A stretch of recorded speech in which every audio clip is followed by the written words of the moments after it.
Welcome to Running in the 70s, where we interview, meet, and get to know athletes of all kind who were running in the 70s. I'm your host, Matthew Kleinowski.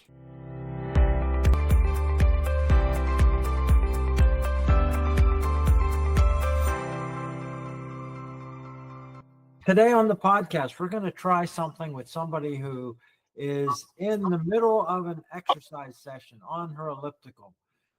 Mary Blanchard, and we'll get other names she's gone by. She started running in the 60s through the 70s and been involved in the sport in lots of ways. Welcome on the podcast, Mary. Hi. Thank you, Matthew. I'm excited to be here. Yeah, this is great. Let's find out about your origin story. How did you first get involved in running and competitive sports? It was a family sport, actually. My father started running down at the South End Rowing Club in the early 60s. He was a paratrooper during World War II.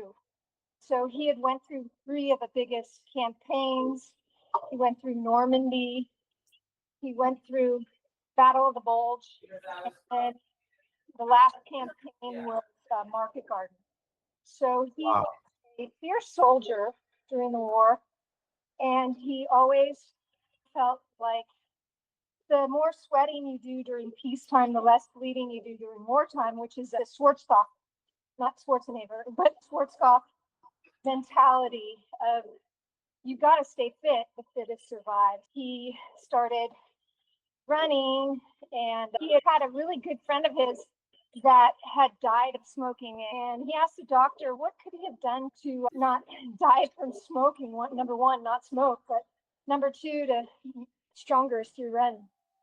And so definitely he said, let's all run. So we got my mother running, my older brother Michael, and then later me. So I started running at the age of 4. My brother was 2 years older, but he's more like a year and a half older, so he was 5 at the time. And we got into our first race, which was the Dipsea race. It's a race that is the second oldest in the world. It's a race that starts in Mill Valley. It goes over to Stinson Beach, and it's a heck of a race. That was our introduction into running, really. I'd only been running a couple of months. And at the time, women weren't allowed to run races, foot races, or any of that sort of stuff, AAU races. So we all entered as M. Boitano. My mom was Mary Lucille, my brother was Michelangelo, and I was Marietta. So the Dipsea committee had no idea who were all these M. Boitanos, but my dad went ahead and grabbed all of the bibs, the racing bibs, and we all put them on and got in the race and ran it. And, wow, so you guys had racing bibs back there in the 60s for this big, long established race. Yeah. And do you remember how many people were in it when you first were starting about? There were a lot of people. At the time, Beta Breakers was the third oldest race, and they had about 1,500 runners. But the Dipsea also had about 1,500 runners. It completely filled up the town. There was nothing but runners in that town at the time.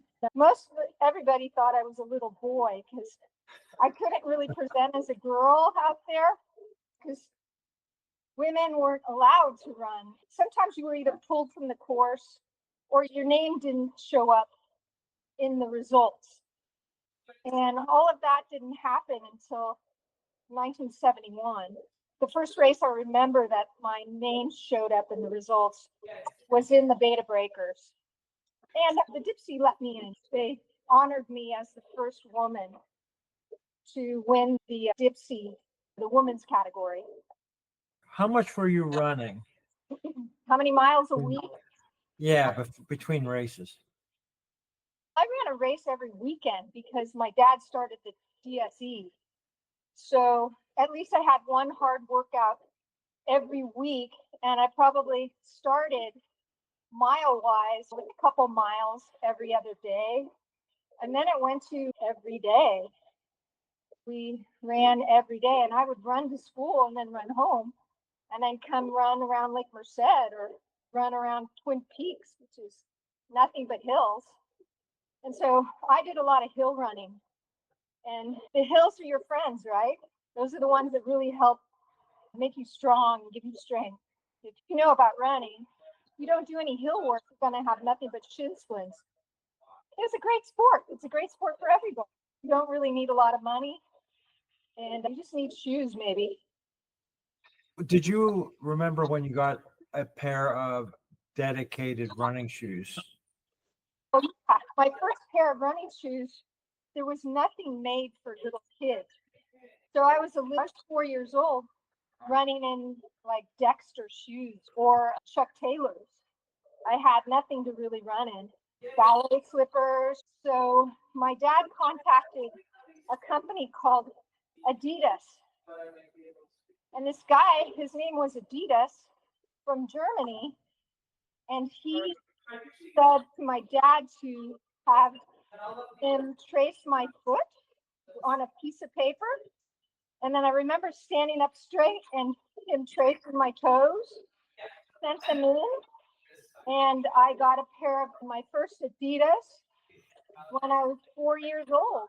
And they were roughly about $350. So they were custom made for me. And shipped from Germany. Yeah. And from the man from Adidas. And I guess he was in competition with his brother, who's Asics, right?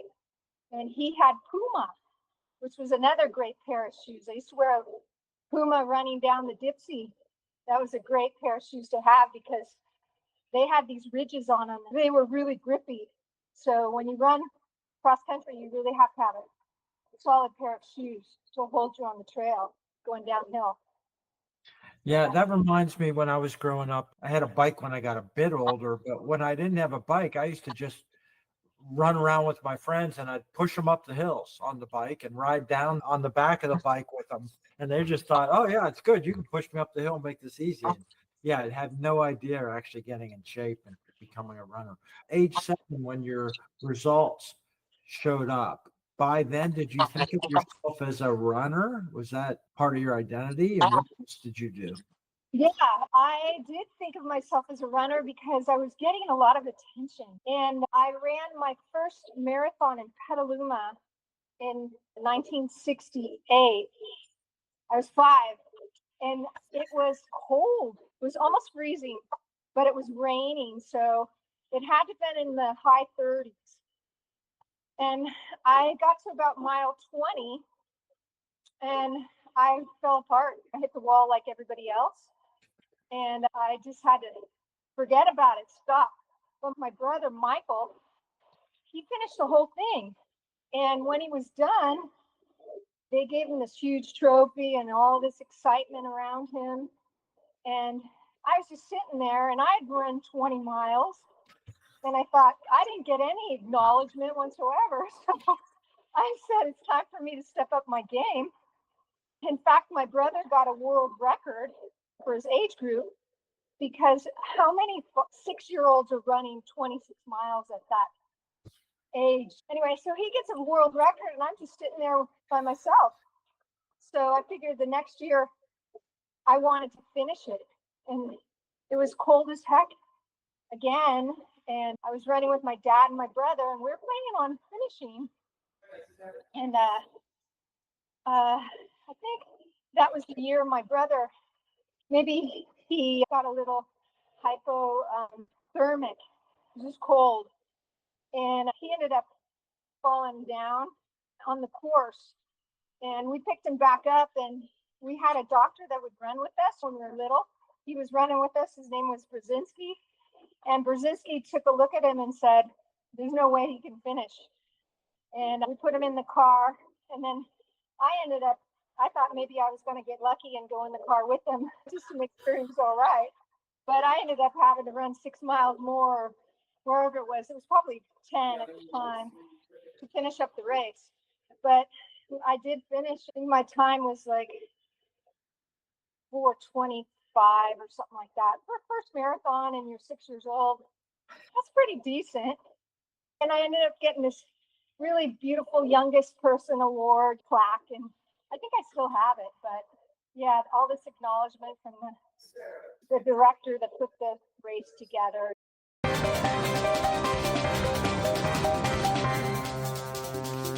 Yeah, you did a lot of firsts and kind of barrier breaking. I think there were races where you were the first woman to win and you weren't even an adult yet. I had run Beta Breakers in 68 and I came in first woman, and they acknowledged me as an unofficial winner, but not as the official winner because they weren't accepting women into the race. And my mom, obviously, she came in second, my mother. And then when the following years came along, they were still not really acknowledging women again until 71 was the first year. And in 71, I did, of course, I did well, but I didn't win. But I won in 74, 75, and 76. And those are the years I trained really hard. Because you have a short window of how many years you can, especially for marathon running, when I really wasn't developed completely fully yet. And at a young age, I had a lot going on. I had a big social life, and it's hard to have a social life when you got to do homework, school, and train and not be able to, have fun. I mean, it was fun for me, but you don't have much of a life. So, Yeah. Yeah. What about the attention you got as the sport was not front page news compared to the standard high school sports and other professional leagues? But you would get as much attention as possible. And the other thing is, were you aware of people challenging your parents saying, what are you letting these kids do at this age? Was there that? yeah, I had a little bit of that going on, but I would always hem and haw and tell them, you guys are ridiculous, because this is what we do. We spend our Wednesdays running 15 miles. We spend our Saturdays running 20. And I'd run them with Walter Stack. Walter Stack, he's an amazing guy. He's an icon in San Francisco. He passed away, but he was quite the guy. And he and my dad had started with other members of the South End and Dolphin Rowing, South End and Dolphin Club, started the DSE Runners. And the DSE Runners running group is probably the largest in the nation running group. So my dad moved to Sonoma with my mom, and they left the area, and Walter just took over for him. Yeah. My dad also was the founder of the Palma Kids, and my mom. The Pa, Ma, and Kids are my dad, my mom, and my brother and me. Name of the Palma Kids Runners. They're a big running group in San Francisco, and they put on the San Francisco Marathon and Christmas relays. I think they still do the Christmas relays, but that was my friend Jack Leidig who started it from West Valley. Yeah, great guy. And I think he's still working out and doing well. So he got a group of us together, the group of the Eagles, and we all celebrated our past lives. You know, it was fun. We talk about how we fall down all the time when we're still trying to work out. All that. So. That's great. What about other kids competing with you in your age and gender? When did you meet some other kids that were doing what you were doing? Oh, I had many Lex Luthers. I always thought of myself as like Superwoman and they as my number one nemesis. But yeah, I had a great one that I used to run against, Debbie Rudolph in the Dipsea. I met her early on. She was this scrappy little girl about 2 years older than me, but she could sure run like an animal on the hills. She was amazing. From Lassen County, I believe. And I did a lot of AAU age group running. So I ran a lot of cross country, girls running. I won a state meet when I was, I think, when I was like 10, 11, the 10, 11 group. And the guy that gave me my stick at the end, they'd give you popsicle sticks, right? The guy that handed me my stick was Wilt Chamberlain. And Wilt Chamberlain said, after I ran, he said that I was the fastest girl he had ever seen in his entire life. And that he was hoping that my dad would send him to me so he could coach me up.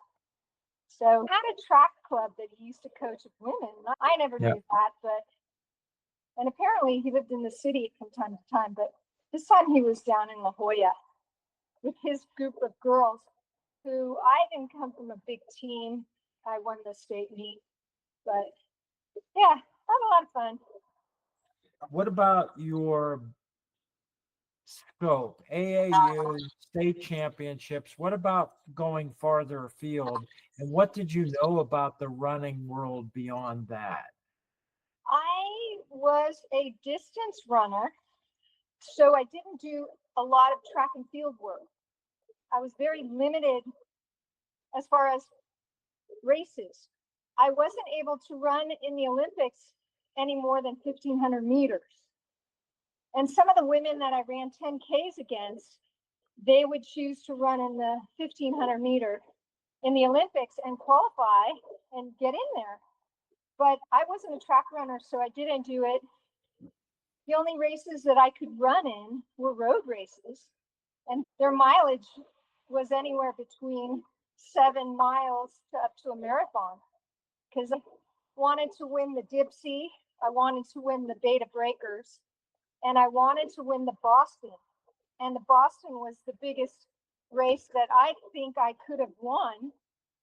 But when I went as a 13-year-old teenager, they wouldn't let me in the race. There's an age level that they allow for entering the race. And I had run a 3:01 when I was 10, and I still wasn't able to get into the race. I qualified, but I couldn't race. And to me, this is a career ender, because I had in 1976, I had no other venue, no other accomplishment that I could achieve. So my focus went to being successful in social events, being successful in talking to people and having a good time and getting through college and enjoying that. But yeah, that's about it. I basically tried to win every race I could, but there's no more races to win. How did you view competition and winning? How much of that was in your emotional and intellectual thinking about it? How did you approach that? I just had a pretty good psyche and pretty good focus for staying on the pace. And I had a good idea of how to do that. And basically, if there was not a woman in front of me, I wasn't going to run any faster than I needed to go. So you run as fast as you can to be the first one in. That there wasn't really a concentration on record time. There's more a focus on whether or not you can win it or not. And of course, my dad always said either this is going to be a tough one for you, or this is a sleeper. You could just use it as a workout. I was always hoping just to be able to just jog through a race and win it easily, like everybody else. Yeah. But now I have trouble just trying to stay on my feet. Okay, by the time that you hit that barrier, had you had any race losses that you recall that, and how'd you react to those? I don't remember losing a lot. I do remember losing to my friend Debbie Rudolph. She had come in second in the Dipsea, and I'd come in fifth. But yeah, it's hard on your self-confidence to lose a race. But you're only as good as your last race. So basically, you just got to pick yourself up and try to do a little bit better. And yeah, that's always been my mantra. Just pick yourself up, just keep going. When I'm 62 now, and I look back at my career and I go, wow, I thought I was going to last until I was at least 90, but at 62, it get harder and harder. So that's not right. You're the first person that I've interviewed, and people that started, some in the 50s, some in the 60s. The first person who said, I'm only going to do this so I can keep exercising. So good for you. When you made the transition away, I was about age 13 when you hit Boston, and you shifted your personal focus. Was that a personality shift or just an energy shift? Were you a gregarious kid? I was a sheltered kid. And then when I hit high school, I started to come out of my shell a lot more. I wasn't the shy girl anymore. I was like, wow, it's time to party. But I wasn't a partier. I just like to socialize, go dancing. I was big in dancing. And San Francisco was a big place to explore nightlife. And not like I was out that long. My dad was pretty tough, so he'd want me home at 10. But yeah, there's a bit of rebellion that goes on when you get into your teens and those hormones kick in. And you don't want to be sitting next to your parents during church. You want to sit in the back of a bus smoking a cigarette for the heck of it, just to see if you can get away with it. But I didn't do that much. I just did it once maybe, but just a little bit of a rebellion that went on. And yeah, it took my focus away a little bit. How was your academics in high school? I was a good student. I ended up getting a few awards. I wasn't a 4.0 by any means. I went to an all-girls school, and that was tough, to be away from boys. And but yeah, it helped my focus. It was a good idea. We had sports, but we didn't have a cross-country team in high school.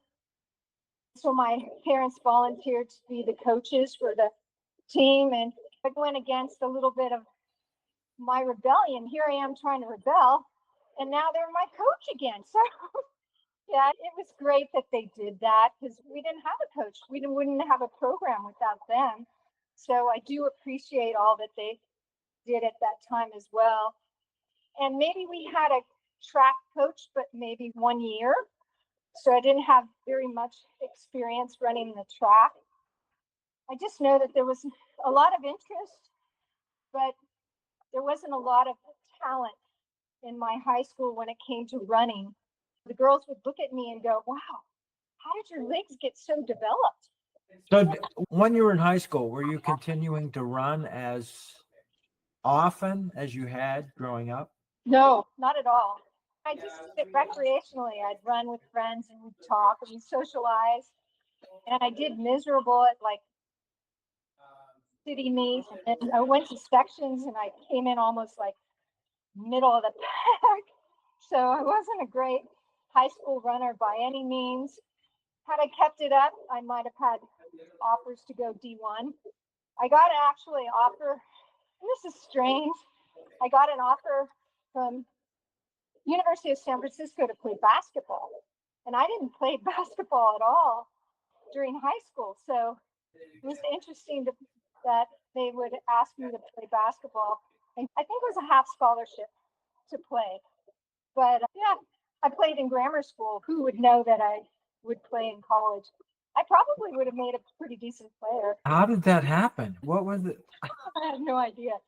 But I ended up going to City College, trying to figure out what to do in life, that transition from high school to college.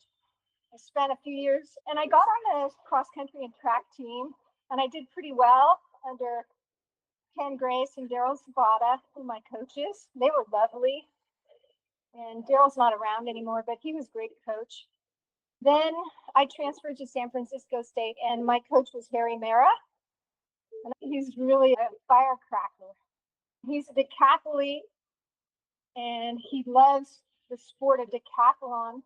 So he recruited me to come over. And later on, he coached Ashton Eaton and Trey Hart. Right. Ashton won the gold medal, and Trey Hart came in second, got the silver. And I think he's also coaching Bree, who's Austin Eaton's wife. So yeah, he has some great decathlete athletes. but I loved doing it at San Francisco State. I wasn't exactly an exemplary student or athlete, but I just was the life of the party without the alcohol and just had a grand old time. What was it like getting coached for you? Basically, through high school, the coaches you had were your parents, and now you had other people who weren't your parents coaching you. How were those relationships? Oh, I was, like I said, I wasn't an exemplary athlete at all. I had a hard time with focus as well. So I got in trouble quite a few times. I always thought I knew more than they knew about the sport, which gets you in huge trouble. Especially, I started at 4, and I was probably doing it way before they were even thinking about running their first mile. I feel bad that I may have treated them disrespectfully, but I would treat them much differently today if I would see them. And I apologize for my behavior. When did you figure out what you were going to do with your life? I always wanted to go into medical care. I had a grandmother who was in a wheelchair when she was 63 or 64. I thought she had MS, but my mom seems to think she got poisoned by DDT, and that weakened her immune system, and she ended up crippled. She spent a good part of her later years with us, and I would oversee her a little bit. I was a little kid, and I'd empty her Foley catheter, and I'd push her from one room to the next in our house. I got an idea of what being a nurse was all about early on, so it shaped what I wanted to do in my career. I eventually graduated from San Francisco State as a nurse. Yeah, I worked in San Francisco a little bit. Then I transferred up to Sonoma, and I was working at the little hospital here in Sonoma, California. And after I had my first child, I was fortunate enough to take the time off and spend it with my 2 boys.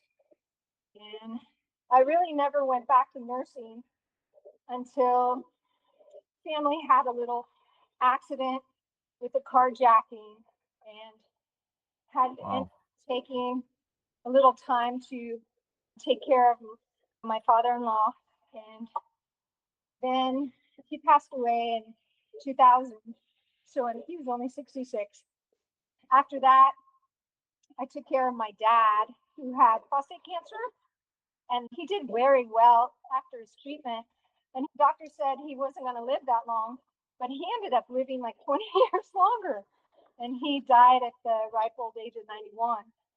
So Nice. He's really considering, he smoked all that time during the war. But Yeah. the running did help strengthen his heart. And now I'm taking care of my mom, who's 102. Wow. And she's pretty strong. She's run 50 marathons, my mother, and she had 7 kids. So she's hard to trump, that. It's like a battle axe. She just keeps going. She does half an hour on the treadmill. We try to do it every day, but we take off about 2 days a week. Yeah. Yeah. Yeah. Even for someone like that, it might be challenging to think of taking days off. The rest days as we get older is something that sometimes is hard to accept. Yeah, I've always been what they call a streaker. And it's not the kind of streaker from the 70s. It's a running streaker. So you keep that streak up. And I don't think I've really had a day off in years. Wow. And it might be good to take a day off, but I'm always moving because obviously I don't want to turn into soup. When you sit, you turn into soup. And I don't want that in life. Yeah, and I run because I like to eat cookies. Did you follow the sport after you got out of it, and were you a fan? Yeah, I always follow the sport, but I did a little coaching at a high school, which I never thought I would. But I did about 5 years of coaching cross country and track. And I love that. It was like giving back to the sport. And yeah, obviously I watched the Olympics, and I watch track and field, which I'm more of a fan of, and I love the sprints, which I found that passion when I was coaching track. I didn't really want to coach the distance runners anymore. I wanted to stick with we used to call them the prima donnas, the ones that would run 400 and 800 meters. They're the ones that really don't want to put the time in to train, but I really liked working with them and all the explosive exercises you do, but you don't do that kind of explosion for that much for distance running. Did the kids that you worked with when you were coaching know about your running past and the prodigy, and some of the things you did have never been outdone by people of those ages? Kept them in the dark for a long time, certain times. And I guess they would hear rumors from other people like, oh, yeah, she's run many miles. But every once in a while, I'll throw something in. I'm up to about 156,000 miles or whatever. But they could see it on my face. They know I'm not telling a lie about it. I'm actually doing that kind of mileage that now I'm up to around 180. Generally, I didn't really mention anything about it. But every once in a while, we get a call from somebody at the news station that wants to do a story. And we had once or twice crews come out and interview me in the stands with the kids in the background. Yeah. And they get curious. What was that all about? Oh, You coach both boys and girls? yeah. What years was that, and what was it like dealing with parents, and what was the sport like at that point? Were there differences in the sport for boys and girls? I coached between 2010 to about 2015. I'll tell you, when I was talking to the athletic director, he says, he signed me up and he says, you ready to coach? And at that point, I froze and said, I'm really afraid. I really don't know how I'm going to coach because I've only learned from a drill sergeant, knowing that you know how hard you have to work in order to be really good. So I'm not quite sure. And then I said, I'm really nervous about it. And he said to me, he said, don't worry, Mary, you got to start somewhere. And so that kind of put me at ease a little bit. And from that direction, I just said, okay, I'm going to have to go into it slowly. I can't say the first week we're going to do 70 miles. We're going to start with like 10 minutes on, 5 minutes off. And then the next day, maybe 11 minutes on, 10 minutes off. I think I started them off easy, eased them into it. Yeah, I was afraid of being really too hard on them, which helped me coach to see how much effort I put in as opposed to what they were doing. Yeah. And how did that go if you put yourself back when winning was important to you, and how those kids approached it? How'd all that work together? If you separate some of the kids out, you have a few that are in there like I was during high school just for social. So you put them in groups so that you know which ones really want to work and which ones don't, and which ones have a work ethic. You can have the most talented kid out there, but he has no work ethic. So you really got to just see, how much do you want this? Do you want to be the fastest in the nation? Do you want to have a school record? You go through the different goals with each kid, and then you find out who they are. You never deal with the parents, right? You stay clear. If you're lucky, yeah. Yeah, you stay clear of the parents because you basically want to make their kids as independent early on as they can. You want them to be self-reliant, self-taught, making their own goals and not having their parents do it for them. So that's what a lot of friction that I dealt with was. My success was from, is it your parents want it more or do you want it more? It's not about my parents, it's about what I want. And so I'll lean whichever way. Let's just do some of this reflection on passages. A lot of people that were running in the 70s, we've all aged to go through passages where some people can't work out every day. Some people have continued competing and then left the elite or successful ranks. How did you adjust to that in terms of looking back and saying, wow, if there hadn't been a barrier, what do you think about that today? If there hadn't been a barrier and you had been able to go to Boston and you had continued that alternate universe, how do you think about that today? I think it would be nice if I was born later. Then there would have been more opportunity for me. Since the first marathon didn't run until 1984, my window of running was probably like 10 or 12 years. And if I started at still running really hard at age 4, I hit it. I hit it right at high school level. At that point, yeah, it's just difficult to know. And I took a DNA test, I think 23andMe.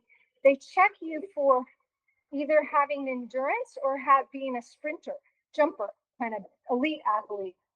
And when I did it, I came out as an elite athlete sprinter, which I'm kicking myself, and I want to kick my dad, but he's not around anymore.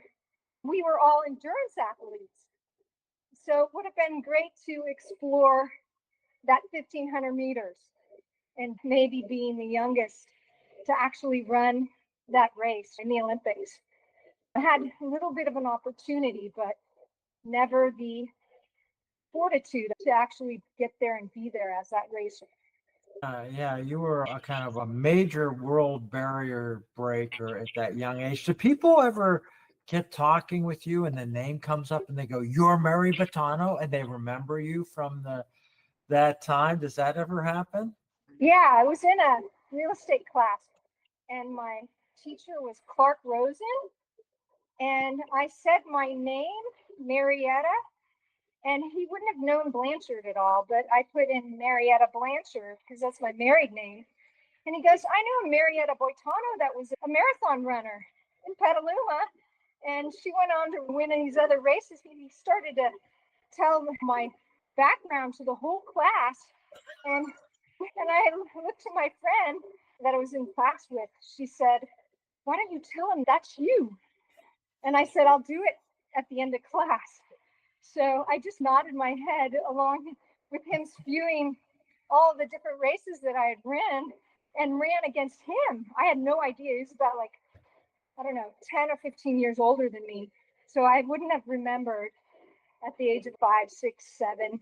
I didn't really know, but he knew, because you make a lot of people wonder, what is that kid doing in that race? Now you wouldn't even think about it. So, Yeah. Yeah. That's crazy. It's good for him. He didn't say anything. I don't know what she was allowed doing that as a kid. Yeah, exactly. Good. It was all nice, and he didn't have to be embarrassed later. Yeah. He was a nice gentleman, let me tell you. But my friend was really impressed. My friend who I'd taken this class with, she said, "I didn't really know anything about your background. I just knew that you liked to run." Yeah, it's funny. But It is a spectacular legacy you have with being the youngest to win the races and big name races. Everybody knows Beta Breakers today and some of those other races, even if they're not from the area. What about your physical changes? You talk about falling down a lot. You're getting most of the way to the moon now, distance, but how's everything else going and how do you handle those transitions where you're doing some of your exercising on the elliptical, not on the roads? I like the elliptical because it's not that much impact whatsoever. But I was running the Dipsea about 6 or 7 weeks ago, and I finished with my brother. We've been going every week. And on the way back home to the car, I take the bus. And as I was going down the hill, I guess I got complacent and I wasn't really picking up my feet. And it must have hit a root and went flying down the hill. And whether you're getting old and you're not raising your feet up as nuts, whatever, you still have to pay attention to the road. That is just bottom line. You got to pay attention to the road. And you know that your times aren't going to be nearly as fast as they used to be. You just got to enjoy yourself. It becomes more of a social thing after a while. Anyway, I think of you as this wonder kid who was doing things it seemed like no other kids were doing. And then people that might hear that say, well, whatever happened to? Does that come up with you? Yeah, it does. Like anything else, the main goal in life is to have a successful family and enjoy your life and take care of one another. And I'm blessed. I've got the greatest husband ever. I've got 2 boys that are grown into men that are now engineers. I still have my mom and my brother. There's life outside of running, which is amazing. And yeah, life goes on. And the fact that I can even still get up out of bed without feeling sore and take a 5-mile run or a 6-mile, 7-mile, 8-mile. I did 8 today and an hour on the elliptical. So I feel great. That's really impressive. And yeah, a lot of people would love to have all that going on. Congratulations on all that life well lived today. It's really nice to spend time with you. You're cheerful and you're able to smile while you're huffing on the elliptical too. And it's pretty inspirational. It's really nice to see how that has all worked for you and how we all go through changes, passages, and those things. And you seem to be able to have made the choices and passes and challenges that you went through have put you in a pretty nice place right now. That's so nice to see. Yeah. Thank you, Matthew. It's been amazing talking with you. I love the waffles in the back. I had a pair myself. Yeah. Sure, yeah, Waffles sure. freeze. I had a pair upstairs when I started doing this podcast. I thought I need a background. I said everybody had a pair of these. And maybe we all had a Nitsuka Tigers too. I haven't talked to anybody who had sent a picture of their foot to Germany and had Mr. Adidas make them a shoe. That is one of the most amazing stories I've ever heard. Oh my God. I still have my shoes. Do you want to see them? Absolutely. Okay, let's see if I have them downstairs. I'll go jog downstairs. I'm not really a runner anymore, but yeah. While you're going, do you keep the memorabilia? Do you still have the trophies and stuff from those 1960s and 70s championships? Some of them I do. Not all of them. Like I kept my first trophy. I kept my Beta Breakers trophy. I think I kept a Dipsea trophy, like the main ones. And let's see if I can find the shoes. I don't know if they've made a movie. The story of Puma versus Adidas and the 2 factories across the river. The story's been told on podcasts, but I think that would be a fascinating movie to talk. Yeah. It's part of the history of running shoes. It's a family history that's scraped open in front of everyone. But is that them? Yeah. Yeah. Oh my gosh. Yeah. Tiny, huh? But these are from the 60s. Yeah, maybe pull them up. There they are. Wow. Tiny. My God, original laces. And then how long did they last you? Were you growing then? Did they last just 1 or 2 years? I think they probably, yeah, I don't know, but I ended up getting another pair. So I had a smaller pair and a larger pair. So 2 pair of those until I actually was able to get some at a store. Yeah. So I don't think I was able to buy anything at a store until I was about 7 or 8. Yeah. Excellent, Matthew. Okay, sounds good. I hope you got some material that you could use. It's been perfect. It's really easy. You're great to talk to. You made it easy falling off a log. It's nice spending time with you, Mary. All right, Matthew. Good talking with you, and I'll probably talk to you soon. A lot of people will enjoy hearing this. Have a great afternoon. Okay, Bye-bye. Talk to you later. Bye-bye. Bye.